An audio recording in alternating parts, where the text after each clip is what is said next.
ယနေ့မှာတော့ကျွန်တော်ရဲ့ Orient တယောက်တောင်းဆိုထားတဲ့ Honda Airwave လေးအကြောင်းကိုနည်းငယ်ပြောပြမှာဖြစ်ပါတယ်။ Honda 2005ခုနှစ်လောက်တုန်းကသူက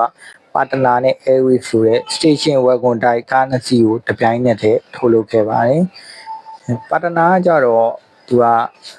ဘောပုံစံမျိုးကာကိုတိုက်ဖြစ်ပြီးတော့ပစ္စည်း site ကြီးပစ္စည်းတွေကိုတည်ယူပို့ဆောင်ဖို့အတွက်အဓိကထုတ်လုပ်ထားတဲ့ကားမျိုးစားဖြစ်ပါတယ်။ Airwave ကြတော့သူကဆက်စီပုံစံ Station Wagon အစစ်ဖြစ်ပြီးတော့လူတွေ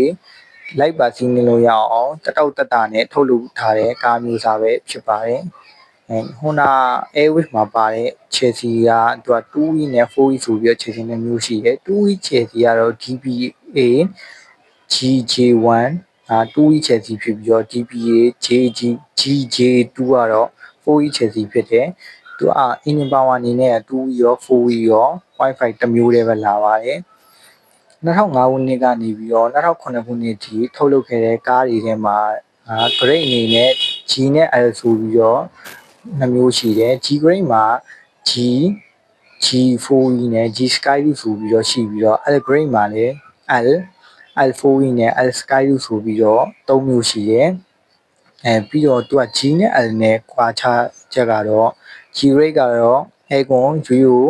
manual ကြောက်ချက်ဖြစ်ပြီးတော့ L grade ကတော့ aircon digital ဖြစ်မယ်ပြီးတော့သူက L grade မှာပဲသူက CVT 7 speed မှုပါမယ်2008နောက်ပိုင်းကနေပြီးတော့2010ထိထုတ်လုပ်ခဲ့တဲ့ကားတွေမှာပါတဲ့ grade ကတော့3မျိုးရှိတယ် M ရှိတယ်ပြီးတော့ MS package နဲ့ SD package ဆိုပြီးတော့သူက3မျိုးရှိတယ် grade 3မျိုးလုံးကတော့သူက aircon digital တွေပါမယ် black mirror တွေပါမယ်ပြီးတော့ keyless entry မှုတွေပါမယ်M ကတော့ရိုးတာမန် grade ပဲဖြစ်ပြီးတော့ MS နဲ့ SD နဲ့ကွာခြားချက်ကတော့ SD မှာတော့ sky roof ပါမယ် MS မှာက sky roof မပါဘူး MS ကော SD ရောနှစ်မျိုးလုံးမှာသူက CVT 7 speed မှုတွေပါမယ်